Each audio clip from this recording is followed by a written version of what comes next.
What is happening, everybody? It's CJ here from Dream Diecast Cars, and today I'm going to be doing a review of this Porsche Panamera 4S made by Norev.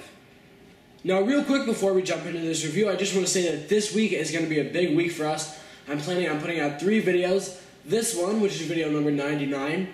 Then on Wednesday, I'm planning on putting out a special video number 100. And then I'm planning on putting out some other video on Friday. So, if all goes well, it should be a good week for you guys, so make sure to stay tuned for all those good videos. So now, let's start taking a look around the Porsche. And as usual, we'll begin by taking a look at the front of this model. When you look at the lights, you can see that they're made out of a nice clear material, and you can see the bulbs are done very nicely. Then in the middle, you can see the Porsche badge, which doesn't stick out like it would on the real one, but it's painted on very nicely, so it looks pretty good.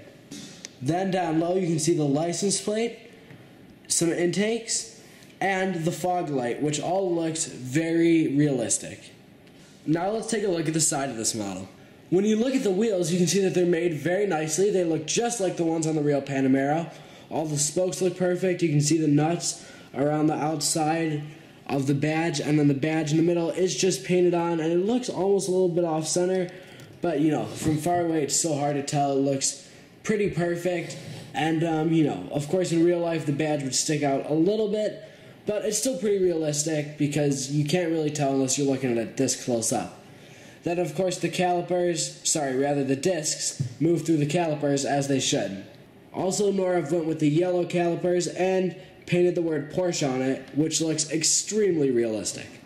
The rest of the side is pretty plain. You can see this intake here is done nicely, the door handles are done well, and I also want to add that since this is a higher end model car, of course all 4 doors do open up as they should.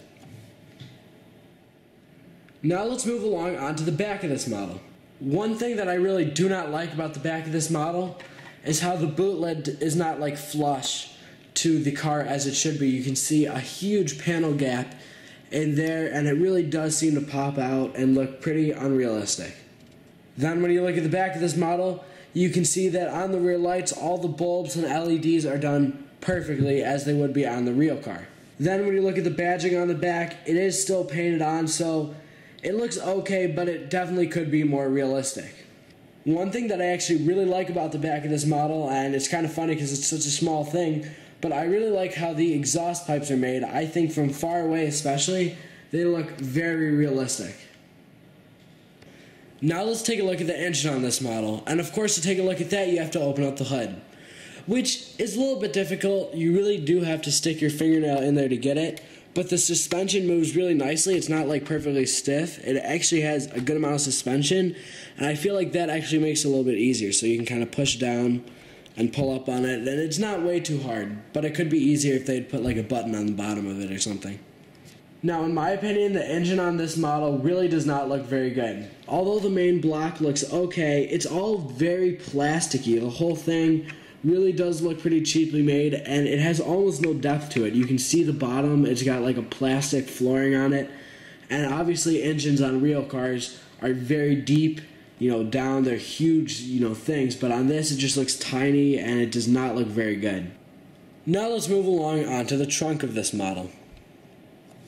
The trunk looks pretty good. There's obviously not way too much to see, but Norev did put felt, and so that does make it look pretty realistic. You can also move this cover right here up, so that also looks pretty good, and that's a nice little feature that they put in. Now let's move along onto the interior. The interior is a really gorgeous part of this model that I think Norev did a great job with. They also, of course, since they had it in the trunk, they put felt in the interior as well, and that looks very realistic. When you take a look at the center console, you can see that Norev did a very good job with it. The shift lever looks good. You can see all the little buttons that a real Panamera would have around the outside.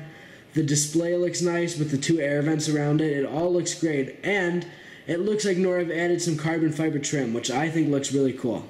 You can also see that Norev added some stitching, which I think looks very realistic. And when you look at the doors, you can see the handles look good, the trim all looks very realistic. Norev replicated the sport seats in this car, which look very realistic. You can see that they also added the Porsche crest up there, and they replicated the controls on the bottom very nicely. Then when you look on the driver's side, you can see that the steering wheel is done very nicely with the Porsche crest in the middle. You can see the Tiptronic controls on the outside. Then on the bottom, you can see that the pedals are done pretty nicely. You can see an air vent right there. And if you look really hard, and I know it's far down there, you can see right around this area under the glass that they did the Sport Chrono package with the lap time counter. So now it's time to get into the ratings. But real quick, before I tell you guys the ratings, you guys should probably know how much this model costs. You can find this model on sites like eBay or Amazon for around $60. So if you're new, I always do 2 ratings at the end of my shows. The first one is the rating without the price. If you had all the money in the world to spend on a die-cast car, just rating this model for what it is. And then the second one is the rating with price, which obviously includes the price as a factor. So for my first one, the rating without price, I would give this car a B, like a lower B almost, but not really a B minus, just, solid in the middle. And here's my reasoning. Though it has a pretty nice looking exterior and a great interior, a fantastic interior, it does have some flaws like, this little panel gap over there that I showed you guys earlier. None of the badges stick out, and then of course the engine, in my opinion, did look very bad. But when you factor in that very reasonable $60 price tag, I think this model's rating jumps up to an A. Just because, this is not quite auto art quality, but it's getting close to there. And, now auto arts are starting to cost $180 to pushing $200 for almost every model they're making. So I think that this model is really a fantastic price. And if you're into a Porsche Panamera, I would spend the extra $30 from a Maisto, because obviously a Maisto is going to have nowhere near this quality, and it isn't really that much more expensive. So this is by far the best Porsche Panamera that you guys can find on the market. So if you're looking for one, I definitely suggest picking this one up. Well guys, that'll do it for this Model Car Monday, and I'll catch you on Wednesday when I'm making my 100th video. Goodbye everybody.